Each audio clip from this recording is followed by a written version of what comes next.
Jadi perlu saya sampaikan Prof bahwa untuk industri pengolahan nikel by far di dunia itu Cina yang paling maju, dalam paling efisien dalam hal teknologi dan pengolahannya. Nah, saya ambil contoh Prof ya. Ada satu teknologi yang mereka bawa di 2018 ke Indonesia. Namanya high pressure acid leaching. Itu untuk mengolah biji nikel kita yang kadar rendah, yang tadinya nggak bisa diolah, dianggap sampah ini Prof, yang saya tulis di artikel kita. Tapi dengan teknologi ini bisa menjadi bahan baku baterai yang sangat berharga.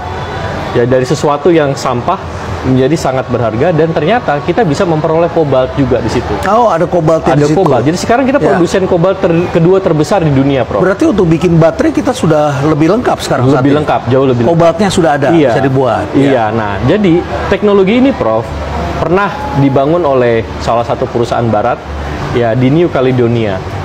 Ya, investasinya 4 miliar dolar.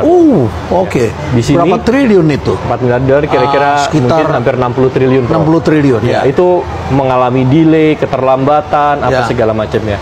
Di Indonesia, Prof, investasi mereka untuk kira-kira kapasitas yang sama ya, itu hanya sekitar 1,1 miliar dolar.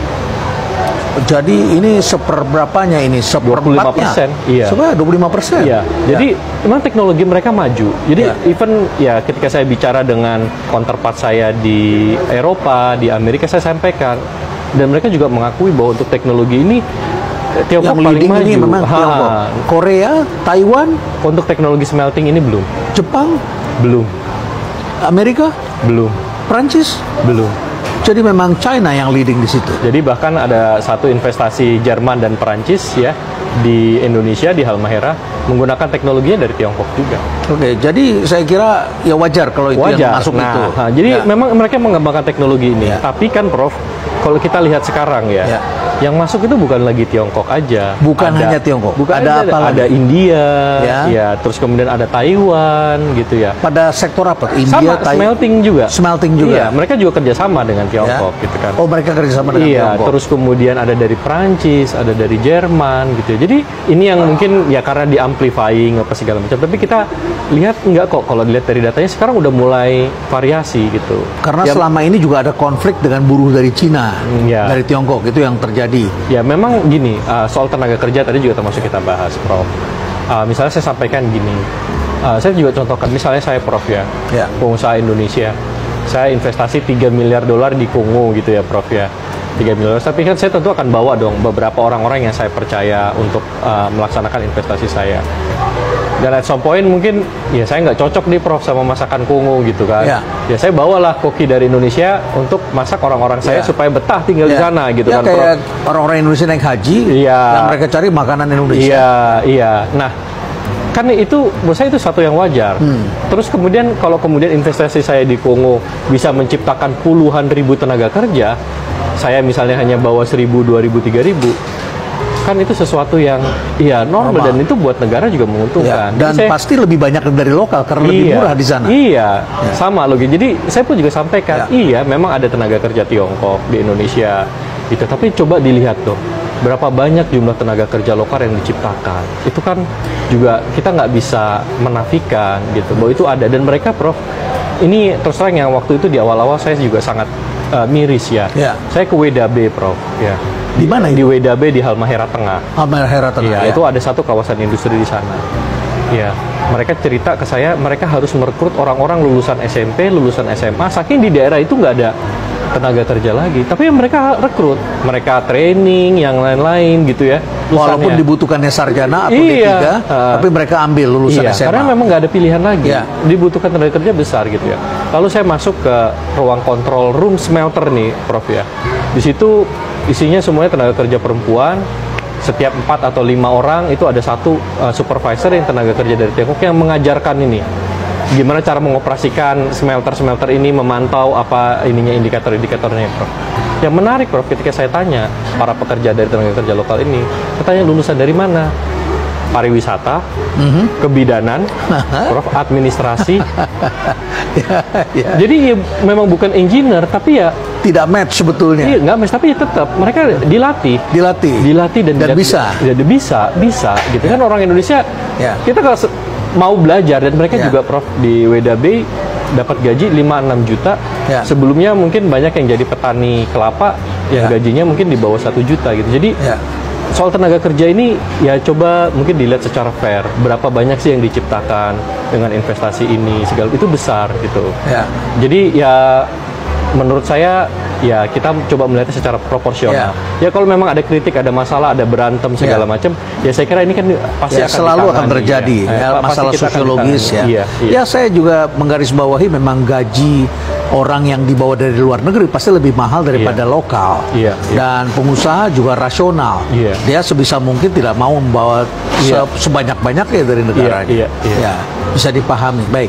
Jadi kita lihat sekarang sudah ternyata investor sekarang sudah mulai menyebar.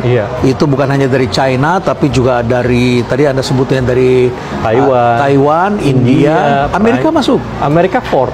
Oh, Ford masuk. Ford Motor Company kan dengan Vale Indonesia bikin bahan baku baterai. Oh, bikin bahan baku.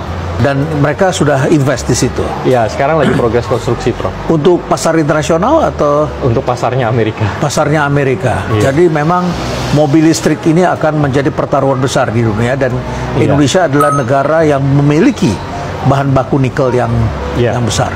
Kemudian ada satu yang menarik, Mas Seto.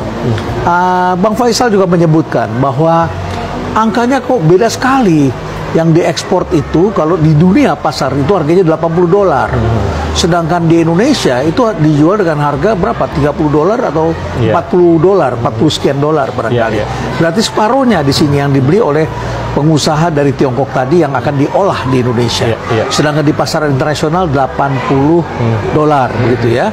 Apa argumentasi Anda? Ya mungkin kalau kita kan belajar hukum supply and demand. Supply and demand, ya. Dengan kita melarang ekspor itu kan berarti ada 2 market ya memang. Jadi ya memang Indonesia sebelum kita lakukan larangan ekspor, kita tuh eksportir terbesar. Ya, dalam bentuk biji nikel, bahan mentahnya. Biji nikel. Tanahnya ini kita dan ekspor. Itu kira-kira terakhir 96-97% kita ekspor ke Tiongkok ya. Ketika kita tutup, supply mereka berkurang. Supply-nya berkurang. Otomatis harga internasional ini ya pasti akan naik, Bro. Pasti akan naik gitu ya. Kan kita di dalam negeri kita pakai formula ya, ada formula harga patokan mineral kita, HPM itu dikeluarkan oleh Kementerian ESDM. Nah, saya sempat kan saya di dalam artikel itu kan saya uji kan. Waktu kita buka ekspor 2018 berapa sih perbedaan harga dibandingkan dengan sebelumnya? Ya, dibandingkan kalau misalnya kita tutup. Gitu ya. Oh, dengan setelahnya. Iya, karena kalau misalnya kita buka berarti kan supply-nya bertambah. Otomatis pasti harga turun. Jadi waktu kita uji di data 2018-2019, ternyata selisihnya hanya $5-6. Pada waktu pasar terbuka itu. Pada waktu kita pasar terbuka. Jadi ya ini pasarnya jadi satu lagi gitu. Karena jadi, supply berlebih di dunia dan Indonesia adalah kita tambahin yang besar. Lagi. Iya. Jadi saya kira kalau itu sih bisa dijelaskan dengan supply dan demand ya.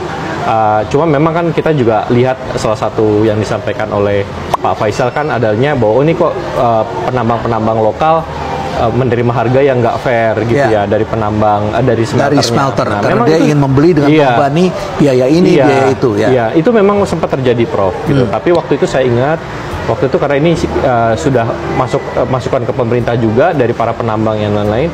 Dari 2019 kita sudah mulai ajak diskusi smelter-smelter itu. Jadi ini nggak boleh lagi. Direspon oleh pemerintah. Kemudian itu dilarang smelter. Kita bilang nggak boleh lagi. Dan akhirnya Kementerian SDM, saya ingat waktu itu mengeluarkan peraturan menteri nomor 11 tahun 2020 yang nggak boleh. Harus ngikutin harganya ini. Jadi kita mereka beli sesuai dengan harga itu. Iya, kita enforce, Prof. Dan waktu itu saya juga keras ke smelter ini. Kalau Anda masih lakukan ini, kita akan tutup. Ya, berjalannya waktu saya kira ini kondisinya jauh lebih baik. Sekarang malah kalau bisa, tadi saya baru dikontak teman saya dari London.